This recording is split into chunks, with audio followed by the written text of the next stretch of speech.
In Pakistan, 12.3 million people carry hepatitis.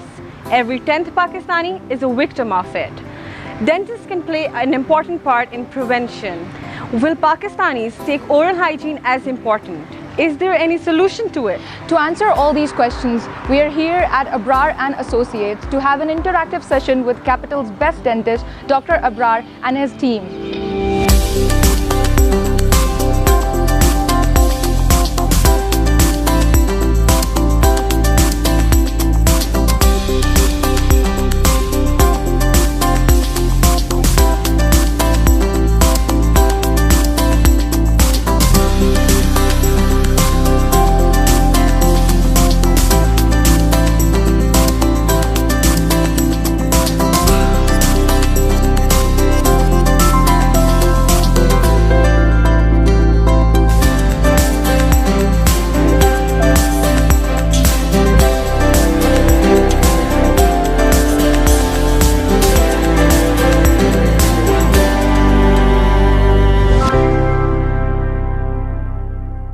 So doctor, what are the services that you're offering your patients? We are trying to offer all the services which are being offered anywhere in the world, including cosmetic dentistry, dental implants, and invisible braces. These are very popular with the adults, especially. Everybody now wants to look beautiful, and with cosmetic dentistry, we can literally change your looks. So it's very popular. And any other services that you would want to add so that we can know what is available and what is being provided in Dr. Abrar and Associates? Yeah, we have got very good team to work with us. So we have maxillofacial surgeon with us, and we are offering services in periodontology, children dentistry, in general dentistry. So whatever is available in the field of dentistry, we are offering it here. How about the patients? Because we see a lot of diplomats, a lot of well-known people, a lot of politicians and business community coming here. So what would you say about that? How does it make you feel? Does it make you feel pressurized, or do you feel privileged? I think you have to be very serious and very sincere, very, very sincere with your patient, and make sure that everything that you use is either sterilized or is disposable and is of the highest standard. And then you do not discriminate. If somebody is VIP or anybody who walks in, we then treat them equally. So that means, do you think that teamwork and the team that you're working with contributes to it? Absolutely. Without team, you cannot do much. You definitely need, for any success, a very good team is required. Thank you so much. Thank you.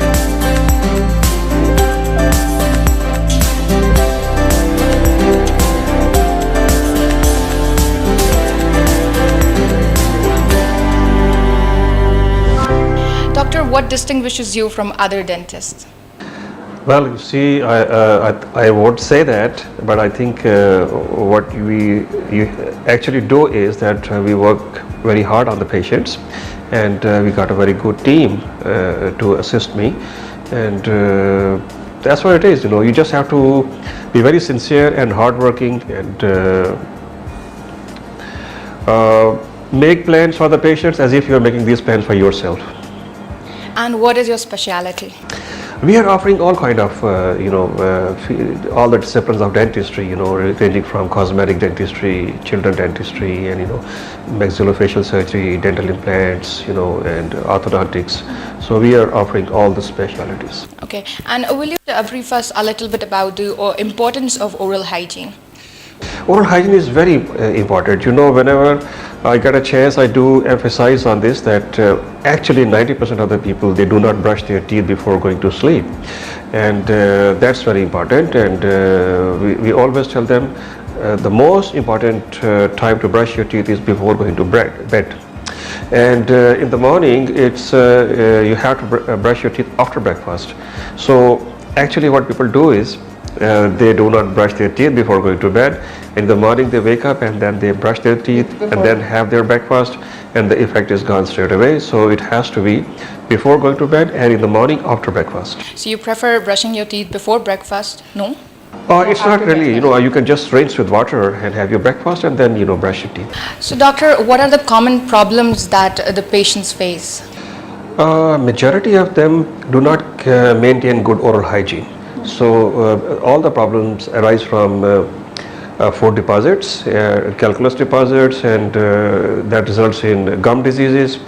In fact, 70% of the adult population, they lose their teeth not because of caries but because of bad gums, which results in bone loss, and it can also affect your rest of the part, your body parts as well.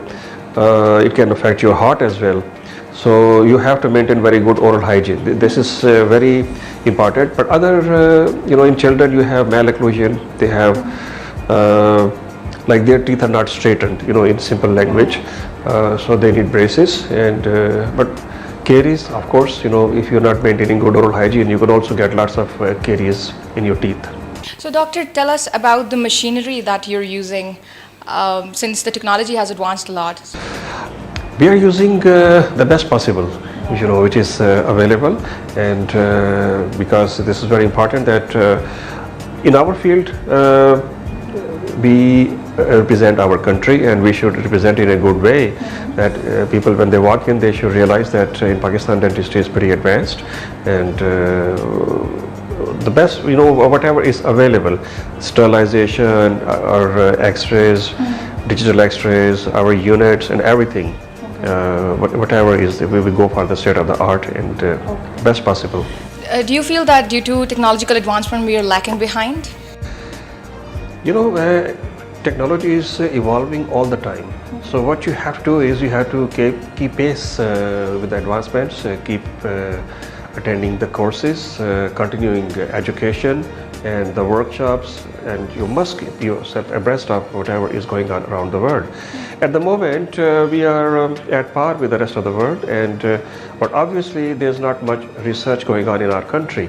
So we wait for the research to come out in those countries, and then we follow. Hopefully, one day our country would be in a position to carry out its own research. And any new technology that you're planning to I introduce? think stem cell is very promising for the future in all the specialities and in dentistry as well. Probably in future, old people can grow their teeth naturally without implants, without these titanium implants, with stem cell technology. Hopefully, it should be available in some coming years.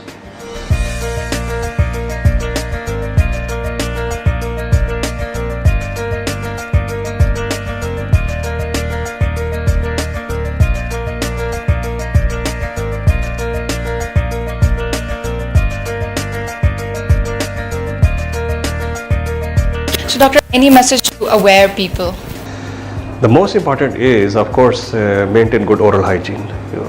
Once again, I would like to repeat that you must brush your teeth before going to bed and in the morning after breakfast, and make sure that you and your family members and your children, they brush their teeth regularly, and they should avoid, especially nowadays children, they have lots of caries because of the food they are taking. So chocolates and candies, chewing gums, things like that. So parents must keep check on their children, what they are eating. And I think we should also plan fluoridation in water, because that helps in reduction of the caries. So viewers, now we are here with Dr. Umair Ahmed Syed, another member of Abrar and Associates. So doctor, what are your own personal oral hygiene routine?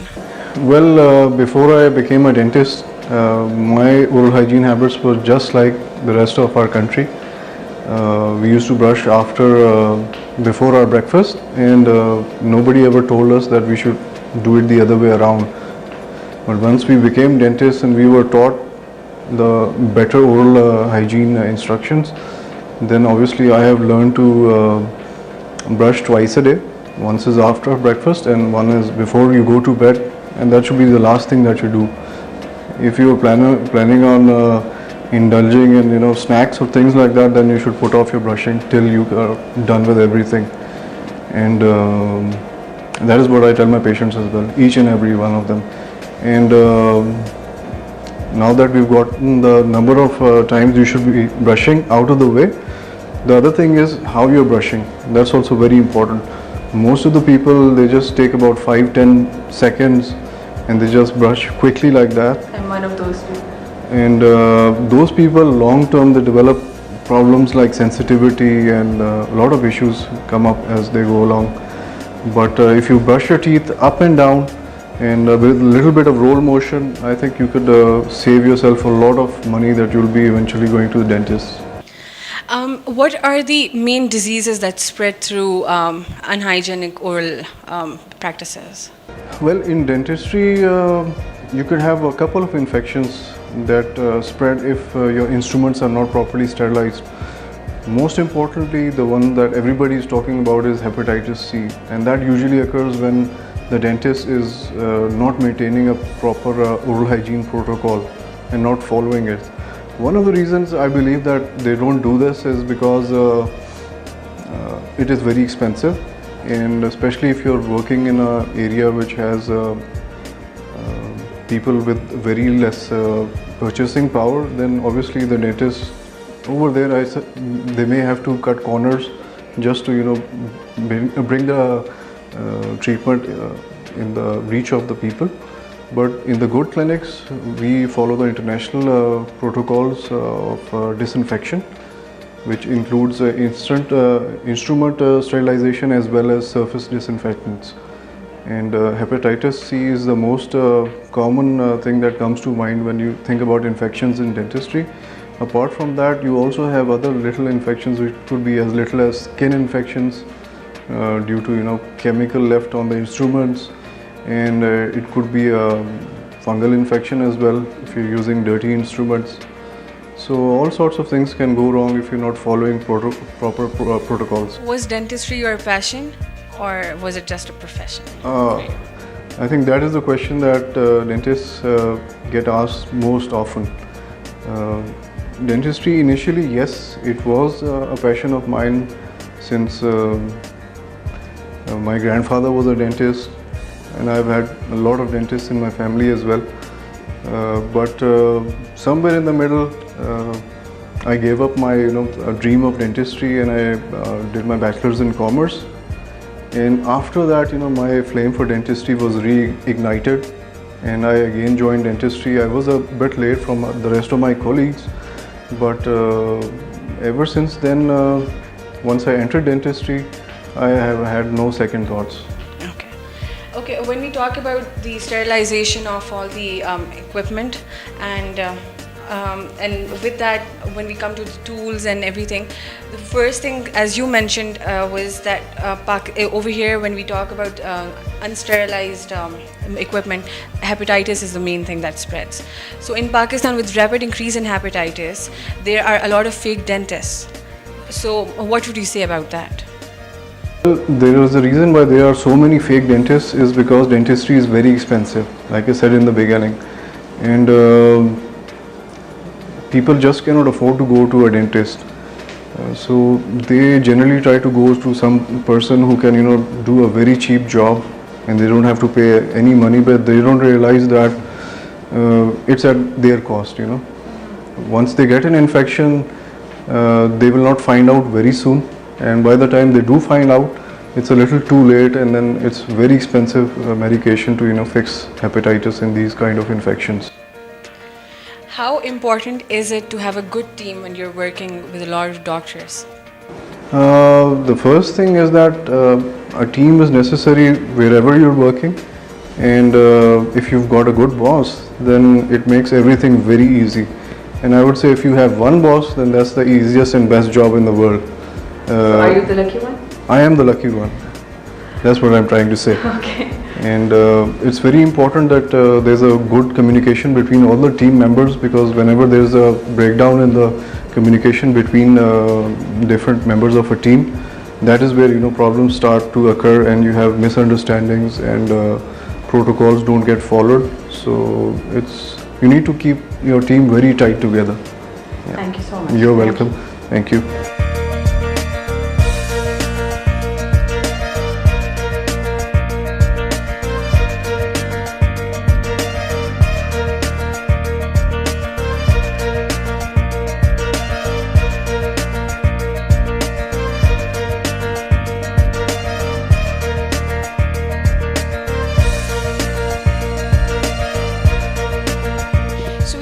us Dr. Zainab Maiman, another team member of Abrar and Associates. Dr. Zainab, how important is a satisfied customer base? I thank you for having me. I think satisfied customer is really very important in terms of dentistry, because with dentistry it generally travels by word of mouth. If your patient is satisfied, he's definitely going to go home and tell friends and family and everyone, I went to this dentist and this one was really good and you should go back to this dentist. Apart from all that, you would watch advertisements on radios, TVs, magazines. You're going to read about it, you're going to look at it, and you're generally going to forget about it. But if someone personally comes and tells you, this person was really good, so I think it's really very important in terms of dentistry. How do you respond to criticism? Criticism is important. Yes, we as dentists do get frustrated at times, and patients come and will generally I know better and whatever you're saying is not right, and sometimes it is the case. But we must listen to them, it's very important, because it is their reviews and their opinions that is actually guiding us towards a better path. If they're telling you something, then obviously they're feeling it, or they actually must be feeling it.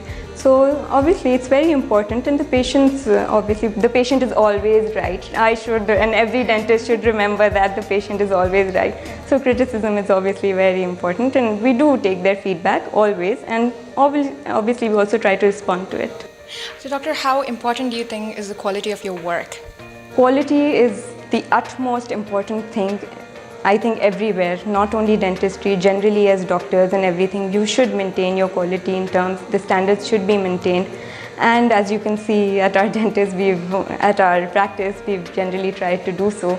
And quality achhi hogi, obviously people will come back to you, and that is what brings them back. Thank you so much. You're welcome.